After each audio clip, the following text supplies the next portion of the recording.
Olá, que Deus abençoe você. Nós estamos meditando na palavra de Deus em ordem cronológica. E agora estamos na carta do apóstolo Paulo aos Efésios, no capítulo 2, e vamos dar continuidade ao último vídeo. Paramos no versículo 7 e hoje versículo 8. Bom, se você tem gostado, dá o seu gosto, partilhe o vídeo. E como sempre, nós iniciamos pedindo a direção do Espírito Santo. Ó Deus, eu peço a tua direção. Que o Senhor venha nos iluminar a mente e que no abrir e fechar da nossa boca, o Senhor fale conosco, abrindo a nossa visão, a visão espiritual, para que possamos ver o que o Senhor tem para nós. Pai, abençoa essa pessoa que está acompanhando comigo essa meditação, que ela seja revestida do teu Espírito Santo. Eu peço em nome de Jesus. Amém. Efésios 2, versículo 8. Porque pela graça sois salvos, por meio da fé. E isto não vem de vós, é dom de Deus. O comentário diz assim, isso não vem de vós, é dom de Deus. A salvação é mérito exclusivo do Altíssimo ao homem. Isso significa que não há nada que o ser humano possa fazer por si mesmo para merecer a vida eterna.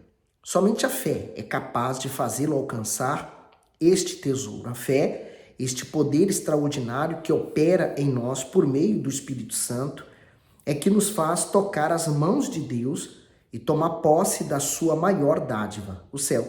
Assim, tanto a fé quanto a salvação são atos divinos em favor do homem. Então, vamos pensar aqui, né? Pela graça. A graça é o favor imerecido. Nós não merecíamos que Jesus, sendo inocente, morresse pelos nossos pecados, né? Carregasse a nossa culpa, mas foi o que ele fez. Então, porque pela graça sois salvos. Então, a graça me salvou. A graça que o Senhor Jesus transformou a maldição em bênção para mim. E por meio da fé. Então, eu preciso da fé para alcançar a graça, porque é crer. Eu creio no sacrifício de Jesus. Então, eu passo a amá-lo. Eu passo a praticar a palavra dele, eu passo a segui-lo. Então, essa é a fé. Então, a pessoa que diz crer, mas não obedece, é porque ela não tem fé, é porque ela não está salva. E ele fala, isso não vem de vós, é dom de Deus. Por isso que Deus, ele ama o pecador, mas ele odeia o pecado. Ele ama o pecador porque ele nos amou quando nós ainda estávamos nos nossos pecados. E quando nós ainda éramos inimigos dele. Ele nos amou. E ele nos amou, e a prova disso está lá em João, o apóstolo João, que diz que Deus amou o mundo de tal maneira que deu o seu único filho, seu filho unigênito, para nos salvar. Então, esse amor, ele transcende a qualquer amor deste mundo. É um amor tão grande, sobrenatural, que o ser humano não tem capacidade de entendê-lo, né? É difícil, mas é esse amor que nós recebemos em nós, através da graça, e somos salvos. Então, você deve avaliar muito bem a sua vida. Quando nós recebemos essa graça, quando recebemos a salvação pela fé, então há um abandono total da velha vida. Nós recebemos um novo coração. Recebemos uma mente nova, a mente de Cristo. No 9, não vem das obras, para que ninguém se glorie. O comentário do 9, não vem das obras. O ser humano não pode se vangloriar da sua fé e tampouco da sua salvação, porque ele foi divinamente capacitado a crer. O Altíssimo usa o critério da fé para salvar o homem, a fim de que a glória seja atribuída somente a si.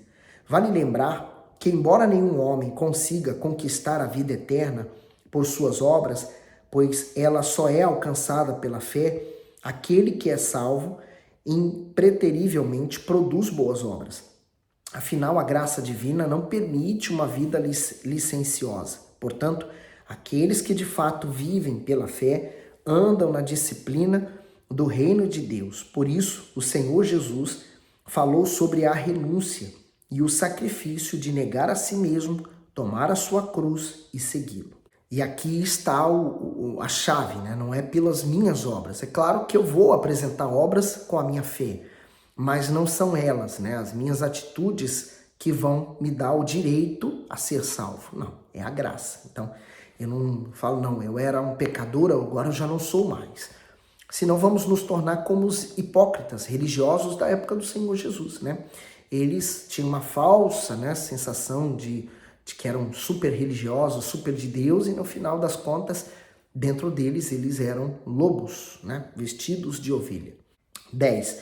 Porque somos feitura sua, criados em Cristo, para as boas obras, as quais Deus preparou para que andássemos nela. O comentário: criados para as boas obras, vemos que o Altíssimo criou suas obras para um propósito notável e benéfico. O ser humano, por exemplo, feito com maestria e dotado do fôlego divino, foi formado para fazer o que é bom e justo.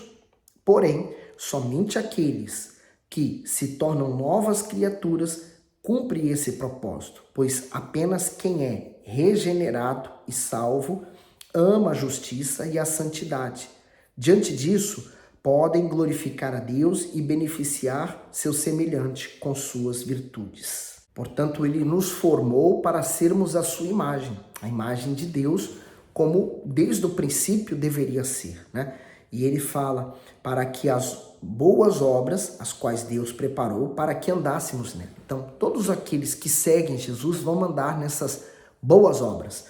No 11, ele diz: portanto, lembrai-vos de que vós, noutro tempo, eres gentios na carne, e chamados em circuncisão pelos que na carne se chamam circuncisão, feita pela mão dos homens. Então, ele está dizendo que no outro tempo, esses gentios são aqueles que não eram judeus. Então, eles não eram circuncidados, né? A pele do prepúcio masculino não era cortado.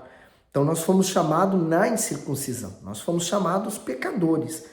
No 12, que naquele tempo estáveis sem Cristo, separados da comunidade de Israel, e estranhos às alianças da promessa, não tendo esperança e sem Deus no mundo. Comentário: desvantagens da vida longe de Deus. Paulo elucida a carência dos gentios em vários aspectos e ao mesmo tempo exalta a obra redentora do Senhor Jesus em favor deles. Muitos vivem hoje de forma degradante, assim como os gentios se encontravam, sem Cristo, separados da comunidade de Israel e estranhos às alianças da promessa, não tendo esperança e sem Deus no mundo. Enquanto permanecerem fora dos planos do Altíssimo, rejeitando a promessa de salvação, aqueles que vivem distante do Senhor só trarão para si destruição, pois longe da proteção dele, ficam suscetíveis à ação do mal. Porém, ao se entregarem ao Senhor, serão marcados no seu interior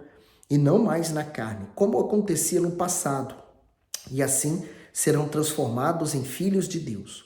Com isso, desfrutarão de comunhão com ele e se unirão com um só corpo, a igreja do Senhor Jesus.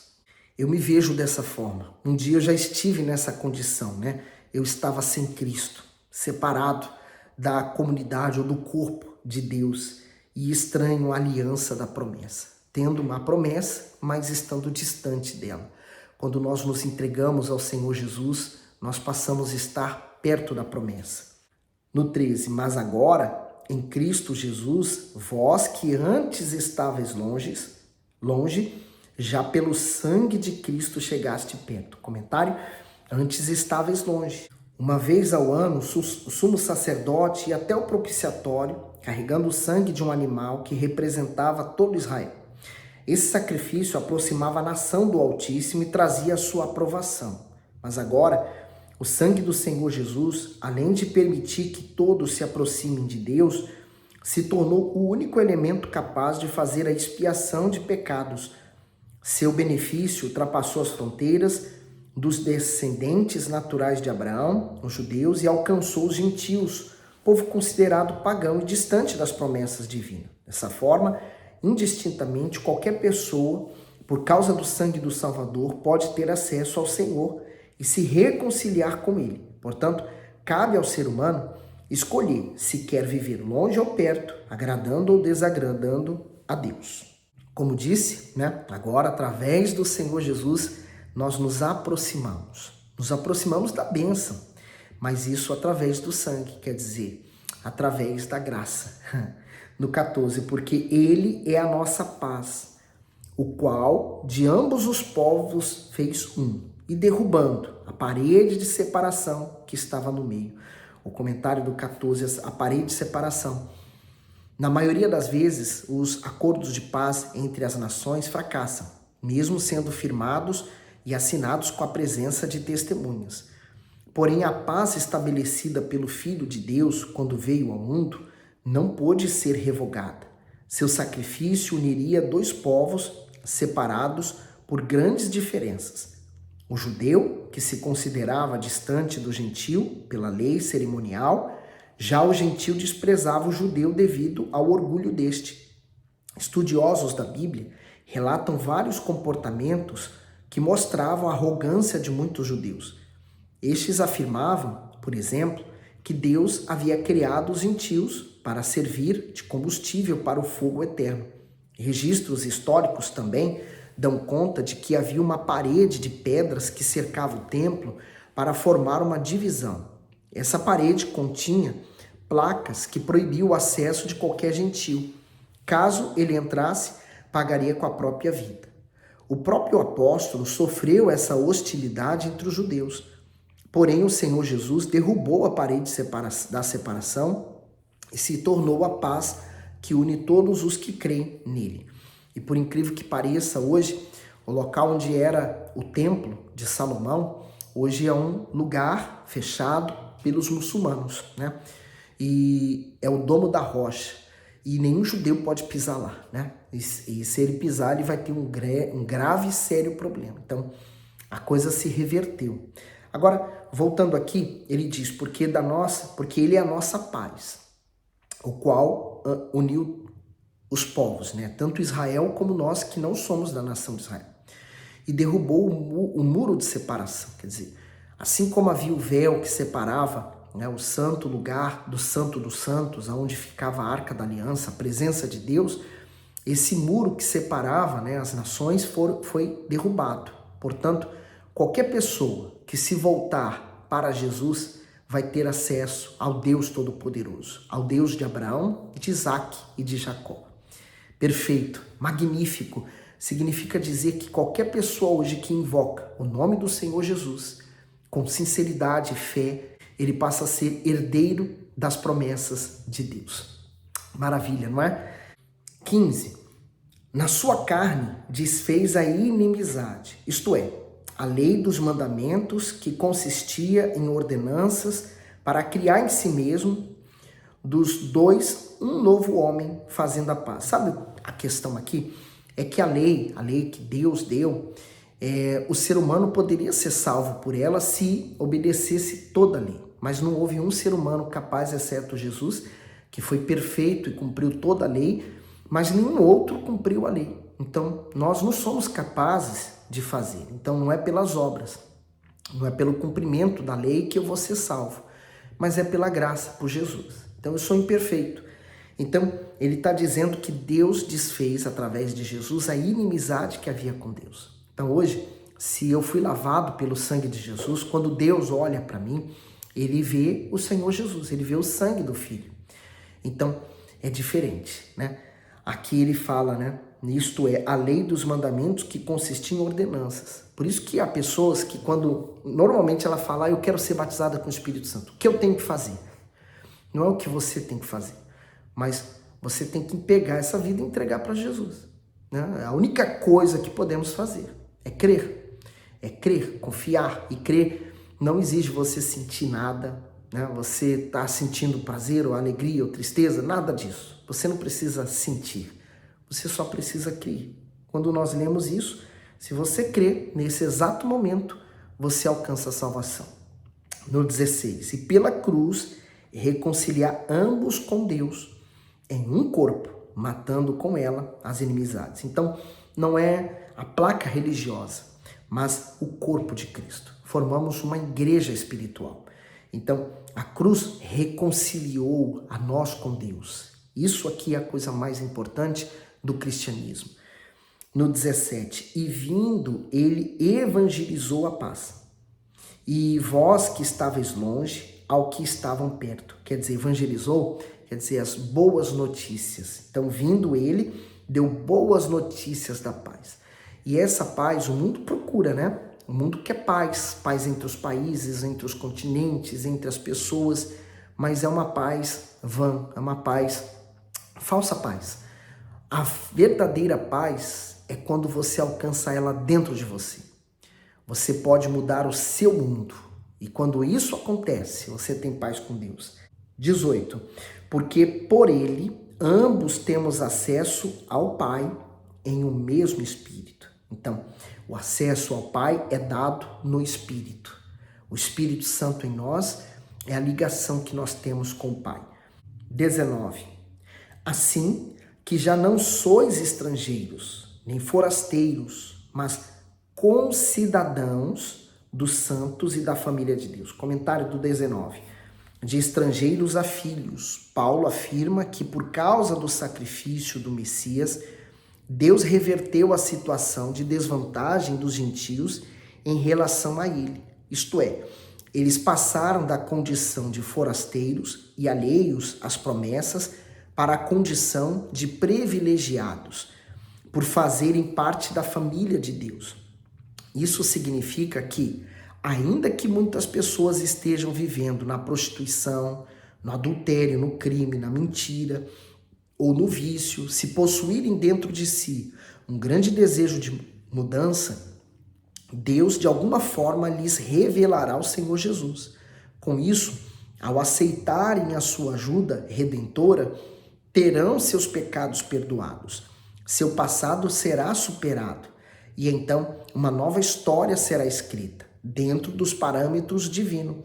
No entanto, é preciso que desejem conhecê-lo de todo o coração e de todo o entendimento para que passem da condição de estrangeiros para membros da família de Deus. Um dia eu considerava que o mundo era o meu habitat, era a minha casa. Hoje eu considero o seguinte: eu sou um forasteiro, eu sou um peregrino neste mundo, estou apenas de passagem, porque o meu verdadeiro lar não pertence aqui, mas aos céus.